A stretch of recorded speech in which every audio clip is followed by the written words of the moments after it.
Amaka's story didn't start with pain. It started with fire, love, hustle, sacrifice. What happens when the one you lifted becomes the one who tears you down? What do you do when love turns to scars and betrayal moves into your home? This is not just her fall, it's her rise. The kind that turns silence into strength and brokenness into beauty. This is Amaka's story. Amaka was the only child of Mami Ijoma, a widow whose hands were hardened from years of selling vegetables at Okanja market. Her life was a lesson in resilience.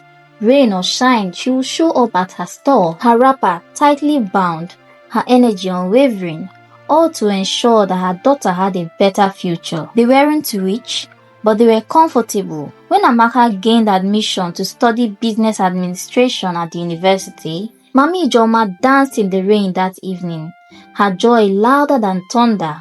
From that day on, Amaka watched her mother stretch herself beyond human limits. Some nights, they would sit together on the floor, sipping garri without sugar. After each day's sales, Mami Ijoma would divide her crumbled naira notes into two halves, half for daily needs, the other carefully tucked in her small wooden kolo. From her mother, Amaka learned two things: resilience and sacrifice. Mami Ijoma often said, "Your books are your weapon. Never drop them." And Amaka never did. At the university, she carried her mother's hustling spirit with her. 6 months in, she used part of her pocket money to start a small hair business, selling affordable blend wigs and extensions to her fellow students.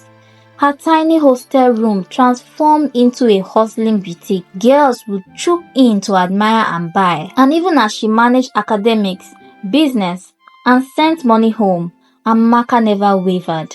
Then came Jide. He was handsome, calm voice, and charming without trying. Also a fresher, also a hustler, an orphan who worked as a barber behind the boys' hostel. Girls gravitated towards him easily, but Amaka, she never thought herself beautiful enough to catch his eye. Until one evening, as the sun dipped behind the faculty building, Jide walked up to her and simply said, "You have kind, beautiful eyes."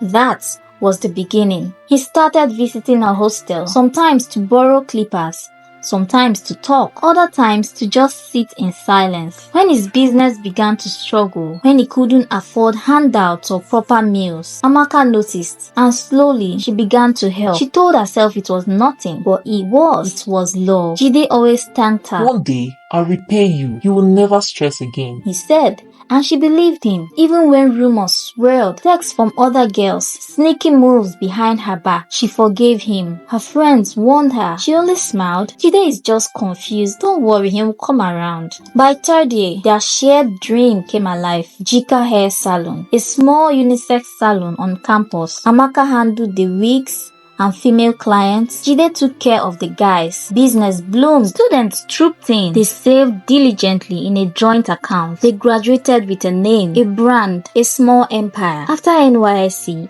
they moved to Lagos, rebranded, expanded, and within 5 years, they had staff, branches, cars, even a house. They got married in a luxurious wedding that looked straight out of a fairy tale. People looked up to them. Everyone loved them. They were the power couple. After a few months, Amaka fell pregnant. The first trimester was brutal. Smell made her nauseous. She couldn't eat anything. She carried a small black jug everywhere she went to spit into. Her skin dulled, her body weakened. Sometimes she would lie on the floor all day wrapped in Ankara, too drained to care. And instead of comfort, Jide pulled away. "You are losing too much weight," he once said. "Your curves are vanishing." She always tried to understand, until one day she vomited during breakfast and Jide snapped. "Can't you control yourself? Tell the cook to stop feeding you if you can't hold food down. Or better still, go to the hospital. Do something about this, please. It's disgusting." She apologized. She cried, but something had changed in his eyes. As the pregnancy progressed and her appetite returned, her skin began to glow again. Amaka felt hope that maybe Jide would love her again. After 8 months, swollen and glowing under the chandelier light, Battling fatigue and while munching on a piece of apple, she sat on their expensive couch, her feet propped up, watching her favorite television show. Jide stood over her, irritation etched into his face. Look at your face, bloated. Look at your feet, disgusting. You're not the woman I married. She lowered her eyes, heart breaking. Even the elegant room felt suddenly cold. You snore now. I can't sleep. Move to the other room, please, he said days later. She obeyed, still holding on to hope. Maybe one day, someday, probably after she has given birth, he would change. When her mother had arrived for Mugo, Amaka cried for relief. Finally, someone who truly loved her was there. Then came the birth of their daughter. For a brief moment, there was joy. But at the hospital, as Amaka cradled their child, Jide leaned close and said, you need to start working on your body now. So she did. She started morning jogs, slimming teas, skincare routines. She even stopped breastfeeding to lose weight faster. But her body resisted. Jide noticed. When will this darkness on your tummy fade? When will you start looking like you again? He asked. She gave everything, but it was never enough. Then came the final crack. Jide had traveled for weeks. He wasn't answering his call. He wasn't reachable. Then came the final crack. He found photos online. Jide with a younger woman, one of their own staff. The same woman Amaka had hired and trained. Her world collapsed. She cried for days. Her mother begged her to leave, but Amaka stayed. We've been through so much together, mommy. I can't walk away now. And then the final blow came. One morning, Jide returned from the long trip. But this time, he didn't come alone. He brought the same girl home and announced that she was his new wife. He had secretly done the traditional rite. Amaka stood, frozen. Where did I go wrong, Jide? After everything we have been through, she whispered. Tears filled her eyes. His answer crushed her more. I'm a man. I'm entitled to do whatever I please. You've changed. You're fat. Look at your skin. Look at your hair. You look so unkempt. You are not fit for me, Amaka. I don't love you anymore.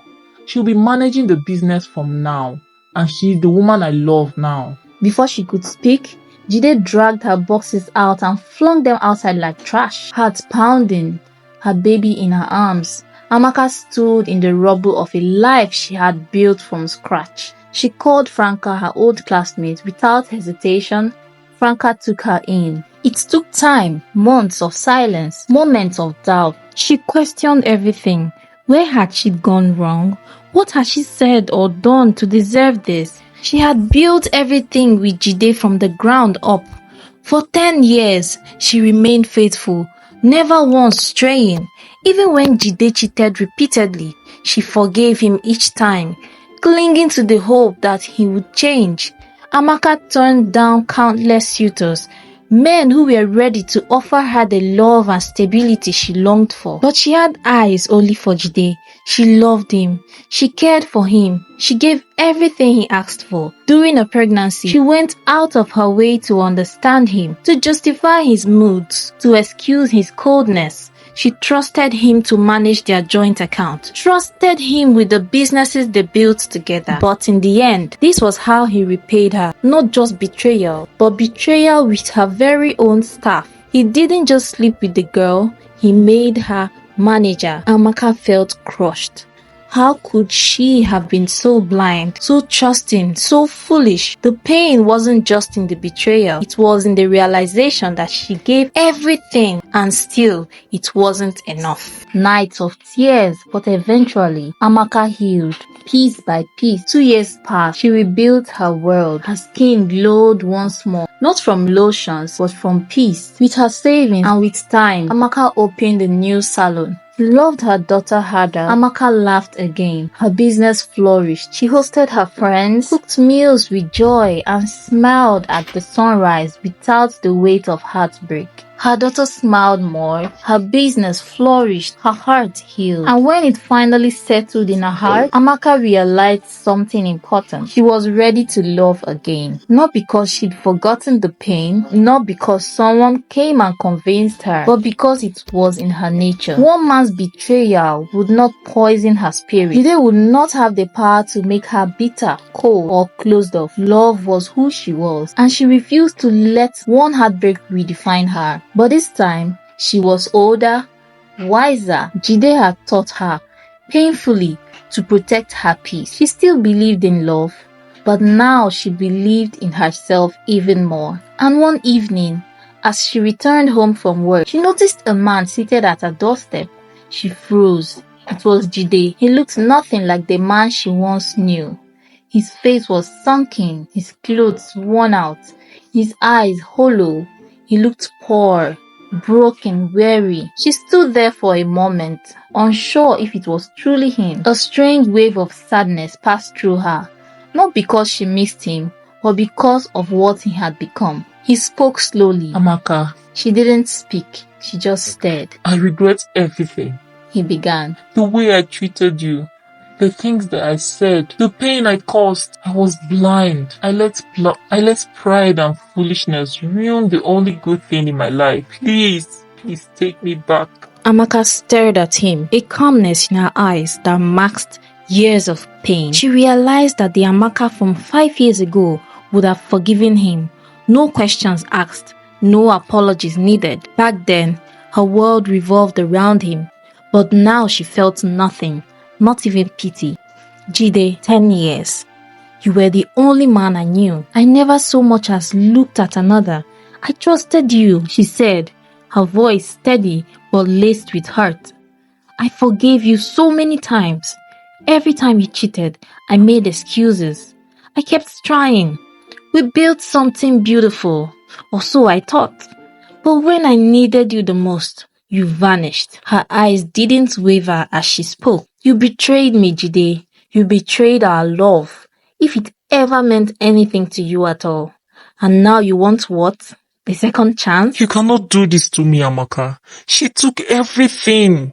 She duped me, ripped me off completely. All our stores across Lagos gone. I trusted her. I was a fool. I thought she loved me. Now she has blocked my number. The last thing I saw was her photo at the airport, and then nothing. She's taken all we've ever worked for. Please, I'm so lost. Give me a second chance. I don't have anything. Please forgive me, Amaka. I've forgiven you, not for you, but for me, because I learned a hard lesson through you. But I will never forget, and I will never accept you back. Never. You can come and see your daughter from time to time. The same daughter you threw out along with me. But this house, this life, it no longer includes you. So please leave. She let out a breath, controlled and final. She looked through him, past him, then gently shut the door. That night, she slept soundly. Jide returned to the village to live with his cousin. After he had tried doing so many manual jobs, but nothing worked. He would roam the streets in search of opportunities, but the world was no longer kind to him. Eventually, he became a farmer on the only small piece of land he had left. One hot afternoon, after planting cassava, he sat in the middle of the farm. Sweat drenched his shirt. The sun burned his skin. His mind wandered. He thought of Amaka, his first love, the woman who sacrificed everything, the empire they built, the mistakes he made. He remembered their first apartment, how they hustled together, how Amaka stayed up late weaving wigs, managing inventory, and handling clients just to support their dream. He remembered the laughter, the quiet nights, the way she had made their little home feel like paradise. Then came the memory of the fights, the arrogance, the insults, the moment he told her she was nothing without him, the new woman, the lies, the betrayal, and then the fall. He remembered how the new woman drained him, manipulated him, and then vanished, taking everything he and Amaka had ever worked for. He wept. 10 years of love, thrown away in 2 years of selfishness. A few times he visited Lagos just to catch a glimpse of his daughter. On one of those visits, he knocked on her door. It wasn't Amaka who answered. It was a man, the man who now stood where he once stood. That was when Jide knew Amaka had found someone who truly saw her, who didn't talk down on her. When Amaka met Henry at a business seminar, she was cautious. Healing had made her softer but wiser. She wasn't quick to trust anyone. She watched, she listened, she observed. Henry was kind, gentle, patient, and everything Jide was not. He was a successful businessman with a calm spirit. Unlike Jide, he didn't talk over her dreams. He asked questions, listened, encouraged. He didn't try to control her success. He admired it. Amaka took her time. She told him everything, her past, her scars, her daughter, and Henry didn't flinch. In fact, he embraced her daughter like his own. Within 6 months, they were married. This time, not out of desperation or pressure, but out of a quiet conscience. Amaka finally had the love she deserved. A love that didn't ask her to shrink, sacrifice, or suffer. They traveled together, built together, and created a peaceful home filled with joy and laughter. Her daughter now had 2 loving parents who adored her. She had found healing, yes, but she also found a love that honored her because she chose not to let pain define her, because she knew who she was, and this time she chose herself first. A few years into her marriage with Henry, Amaka found herself standing in front of the mirror, holding a pregnancy test in her hand. 2 lines, she was pregnant. Her hands trembled, but not from fear. This time it was joy. It was peace. It was the overwhelming emotion of knowing she was bringing life into a home filled with love. When she told Henry, he lifted her into his arms and spun her gently around. Tears formed in his eyes. He kissed her forehead and whispered, "Thank you for trusting me with your heart." Throughout the pregnancy, Henry was everything a partner should be. He was present for every doctor's appointment. He held her hair back during the nauseous moments. He fed her each and every day. He massaged her swollen feet after long days at the salon. He read baby books, talked to her growing belly, and even built the crib himself. He treated her like royalty, not out of obligation, but out of deep, genuine love. 9 months later, Amaka gave birth to a healthy baby boy. The room was filled with happy tears, soft laughter, and gratitude. They named him Chimdi, God knows my heart. And in that moment, Amaka knew her heart had finally found its safe place. Her daughter was thrilled to have a baby brother, and together, their home echoed with giggles, lullabies, and bedtime stories. Life was full, not perfect, but deeply beautiful. Meanwhile, in the village, Jide continued farming. With time, he got better at it.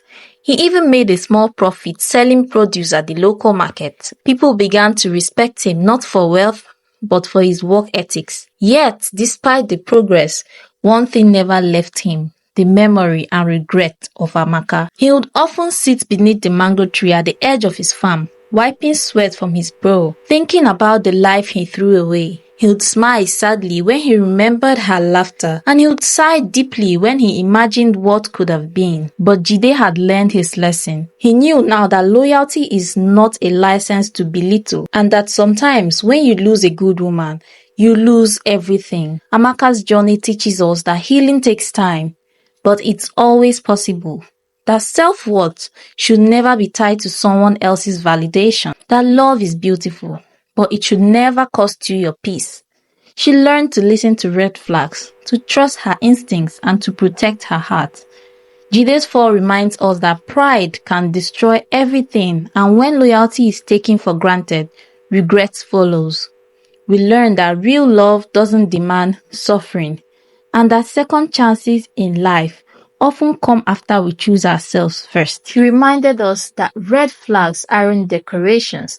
They are warnings, and ignoring them only leads to deeper wounds. Learning that no one, not even someone you once loved, has the right to define your value. Forgiveness became her freedom, not to welcome Jide back, but to release herself from the weight of his betrayal. Because forgiveness isn't always about reconciliation, it's all about peace. Most importantly, your past doesn't define your future, you do.